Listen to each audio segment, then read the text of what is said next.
ಅಸ್ಸಲಾಮು ಅಲೈಕುಮ್. ಐಕೆ ಕಿಚನ್ಗೆ ಸ್ವಾಗತ. ಇವತ್ತು ನಾನು ಕೇರಳ ಸ್ಟೈಲ್ ಕಪ್ಪ ಬಿರಿಯಾನಿ, ಮಟನ್ ಹಾಕಿ ಕಪ್ಪ ಬಿರಿಯಾನಿ ಮಾಡ್ತಿದ್ದೇನೆ. ಈ ಮಟನನ್ನು 1 kg ಉಂಟು. ಅದನ್ನು ಅರಿಶಿಣ ಉಪ್ಪು ಎಲ್ಲ ಹಾಕಿ ಚೆನ್ನಾಗಿ ತೊಳೆದಿದ್ದೇನೆ. ಅದನಿಗೆ ನಾನು ಕುಕ್ಕರಲ್ಲಿ ಹಾಕ್ತಿದ್ದೇನೆ.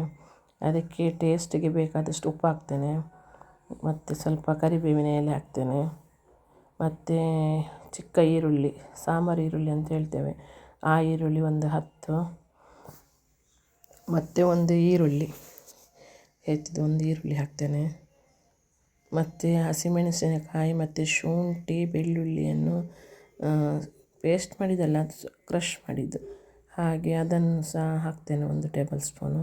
ಮತ್ತು ಅರಿಶಿನ ಪುಡಿ 1 ಟೀ ಸ್ಪೂನು, ಮತ್ತು garam masala powder 1 tea spoon ಹಾಕಿ ಚೆನ್ನಾಗಿ ಮಿಕ್ಸ್ ಮಾಡ್ತೇನೆ. ಚೆನ್ನಾಗಿ ಮಿಕ್ಸ್ ಮಾಡಿ ಅದನ್ನು ನಾನು ಕುಕ್ಕರಲ್ಲಿ 5 ವಿಷಲ್ ಮಾಡಿ ಬೇಯಿಸ್ತೇನೆ. ನಾನೀಗ 5 ವಿಷಲಲ್ಲಿ ಬೇಯಿಸ್ತೇನೆ. ಬೇಯ್ತದೆ. ನಿಮ್ಮ ಕುಕ್ಕರಲ್ಲಿ ಬೇಯ್ದಿದ್ದರೆ ಮತ್ತೆ ನೋಡಿ ಮತ್ತೆ ಬೇಯಿಸಿ. ಒಂದೊಂದು ಕುಕ್ಕರಲ್ಲಿ ಒಂದೊಂದು ಸೀಟಿ ಆಗ್ತದೆ, ಅದು ಗೊತ್ತಾಗೋದಿಲ್ಲ. ಈಗ 5 ವಿಷಲ್ ಆಯಿತು, ಬೆಂದಿದೆ, ಒಳ್ಳೆ ಬೆಂದಿದೆ ಮಟನ್ನು, ಒಳ್ಳೆ ಸಾಫ್ಟಾಗಿ ಬೆಂದಿದೆ.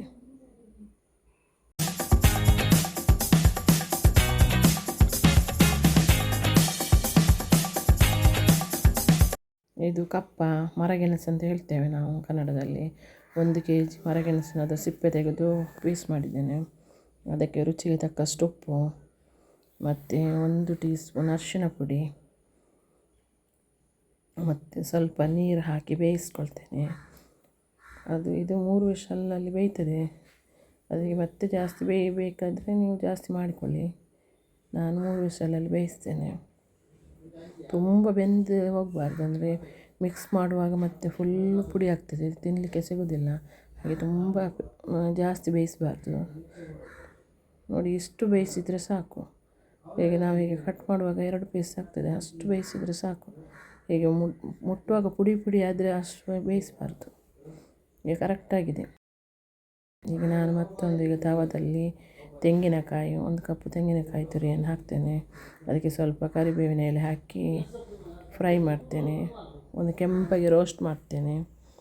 ಕೆಂಪಗೆ ಫ್ರೈ ಆಗಬೇಕದು, ಚೆನ್ನಾಗಿ ಫ್ರೈ ಮಾಡುವ. ಇದಕ್ಕೆ ಕೆಂಪಗೆ ಫ್ರೈ ಆಗಿದೆ. ಇದನ್ನು ನಾವೀಗ ಸೈಡಲ್ಲಿ ಇಡುವ. ಈಗ ಮತ್ತೊಂದು ಬಾಣಲೆ ಇಡ್ತೇನೆ, ದೊಡ್ಡ ಸ್ವಲ್ಪ, ಅದರಲ್ಲಿ ಬಿರಿಯಾನಿ ಮಿಕ್ಸ್ ಮಾಡೋದು. ಹಾಗೆ ದೊಡ್ಡ ಒಂದು ಪಾತ್ರೆಯಲ್ಲಿ ಇಡ್ತೇನೆ. ಇದಕ್ಕೆ ಈಗ 2 ಟೇಬಲ್ ಸ್ಪೂನು ತೆಂಗಿನೆಣ್ಣೆ ಹಾಕ್ತೇನೆ. ತೆಂಗಿನೆಣ್ಣೆ ಹಾಕೋದಂದರೆ ಕೇರಳದವರೆಲ್ಲ ಜಾಸ್ತಿ ತೆಂಗಿನೆಣ್ಣೆ ಯೂಸ್ ಮಾಡ್ತಾರೆ, ಮತ್ತು ಅದರ ಪರಿಮಳ ಎಲ್ಲ ಒಳ್ಳೆಯದಾಗ್ತದೆ. ಇದಕ್ಕೆ ಕೇರಳದ ಬಿರಿಯಾನಿ ಅಲ್ವಾ, ಅದಕ್ಕೆ ತೆಂಗಿನೆಣ್ಣೆ. ಅದಕ್ಕೆ 1 ಟೀ ಸ್ಪೂನ್ ಸಾಸಿವೆ ಹಾಕ್ತೇನೆ, ಮತ್ತು 1 ಟೀ ಸ್ಪೂನು ಇದು ಬಡೆ ಸೋಂಪು ಹೇಳ್ತೇವಲ್ಲ, ಅದು ಹಾಕ್ತೇನೆ, ಮತ್ತು ಸ್ವಲ್ಪ ಕರಿಬೇವಿನ ಎಲೆ, ಮತ್ತು ಶುಂಠಿ ಮತ್ತು ಬೆಳ್ಳುಳ್ಳಿ ಮತ್ತು ಹಸಿಮೆಣಸಿನಕಾಯಿ ಕ್ರಷ್ ಮಾಡಿದ್ದುಂಟಲ್ಲ, ಅದು 1 ಟೇಬಲ್ ಸ್ಪೂನ್ ಹಾಕ್ತೇನೆ. ಅದನ್ನು ಚೆನ್ನಾಗಿ ಫ್ರೈ ಮಾಡುವ. ಅದು ಫ್ರೈ ಮಾಡಿ ಅದರ ಹಸಿ ವಾಸನೆ ಹೋಗುವಷ್ಟು ಫ್ರೈ ಮಾಡ್ತೇನೆ. ಅದರ ಮೇಲೆ ಈರುಳ್ಳಿ ಹಾಕ್ತೇನೆ. ಈಗ 3 ಈರುಳ್ಳಿಯನ್ನು ಸಣ್ಣಗೆ ಹೆಚ್ಚಿದ 3 ಈರುಳ್ಳಿ. ಅದು ಈರುಳ್ಳಿ ಹಾಕುವಾಗ ವಿಡಿಯೋ ಪೋಸ್ ಆಗಿತ್ತು, ಹಾಗೆ ಅದು ಹಾಕುವಾಗ ವಿಡಿಯೋ ಇಲ್ಲ. ಇದನ್ನು ಚೆನ್ನಾಗಿ ಫ್ರೈ ಮಾಡಬೇಕು, ಗೋಲ್ಡನ್ ಬ್ರೌನ್ ಆಗುವಷ್ಟು ಫ್ರೈ ಮಾಡಬೇಕು. ಅಷ್ಟುವರೆಗೆ ನಾನು ಫ್ರೈ ಮಾಡ್ತೇನೆ. ಈಗ ಫ್ರೈ ಆಗಿದೆ ನೋಡಿ. ಇದಕ್ಕೆ ನಾನೀಗ ಅರಿಶಿನ ಪುಡಿ ಹಾಕ್ತೇನೆ. 1 ಟೀ ಸ್ಪೂನ್ ಅರಿಶಿನ ಪುಡಿ,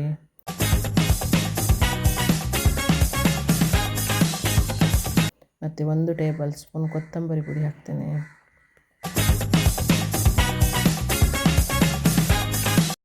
ಮೆಣಸಿನ ಪುಡಿ 1 ಟೇಬಲ್ ಸ್ಪೂನ್ ಹಾಕ್ತೇನೆ.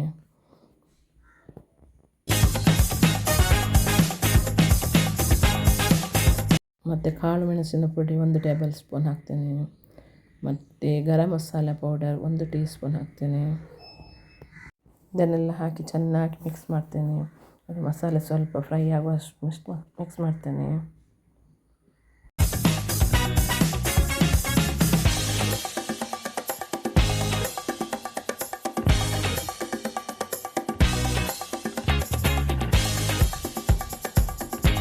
ಅದು ಸ್ವಲ್ಪ ಅಡಿ ಹಿಡಿತಾ ಉಂಟು. ಅದಕ್ಕೆ ಒಂಚೂರು ಒಂದು ಟೇಬಲ್ ಸ್ಪೂನಷ್ಟು ನೀರು ಹಾಕ್ತೇನೆ.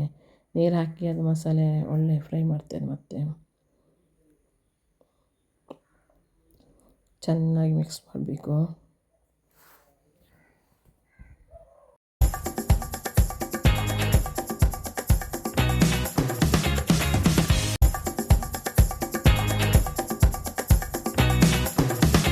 ಈಗ ಬೇಯಿಸಿದ ಮಟನ್ ಉಂಟಲ್ಲ, ಅದನ್ನು ಮಿಕ್ಸ್ ಮಾಡ್ತೇನೆ.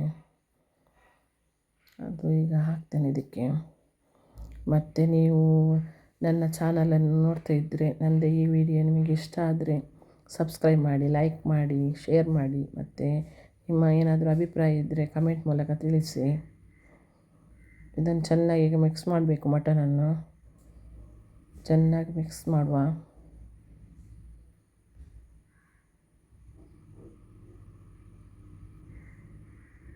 ಈಗ ಚೆನ್ನಾಗಿ ಮಿಕ್ಸ್ ಮಾಡಿ ಕುದಿ ಬರ್ತಾಯಿದೆ. ಕುದಿ ಬಂತು ಮಿಕ್ಸಿಗೆ. ಮಸಾಲೆ ಮತ್ತು ಮಟನ್ ಎಲ್ಲ ಮಿಕ್ಸ್ ಆಯಿತು. ಅದಕ್ಕೆ ನಾವು ಈಗ ಬೇಯಿಸಿದ ಮರಗೆಣಸು ಉಂಟಲ್ಲ, ಅದನ್ನು ಹಾಕುವ. ಅದನ್ನು ಹಾಕಿ ಚೆನ್ನಾಗಿ ಮಿಕ್ಸ್ ಮಾಡುವ.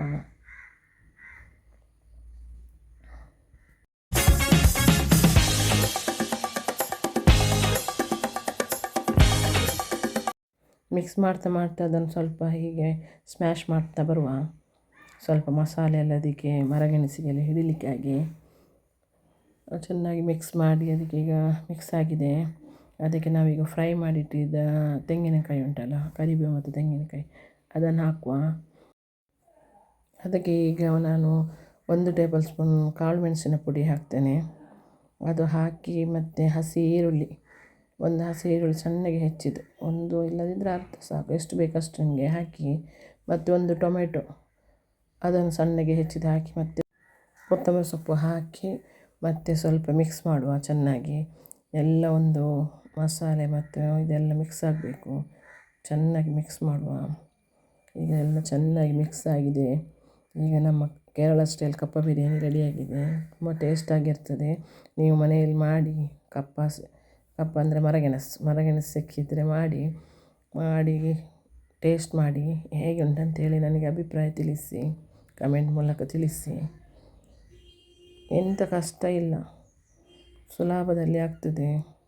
ಮಟನ್ ಗ್ರೇವಿ ಮಾಡಿದರೆ ಆಯಿತು, ಮರಗೆಣಸು ಬೇಯಿಸಿದರೆ ಆಯಿತು, ಅಷ್ಟೇ. ಟೇಸ್ಟಿಯಾದ ಮರಗೆಣಸಿನ ಬಿರಿಯಾನಿ ರೆಡಿಯಾಗಿದೆ. ಕಪ್ಪ ಬಿರಿಯಾನಿ ರೆಡಿಯಾಗಿದೆ.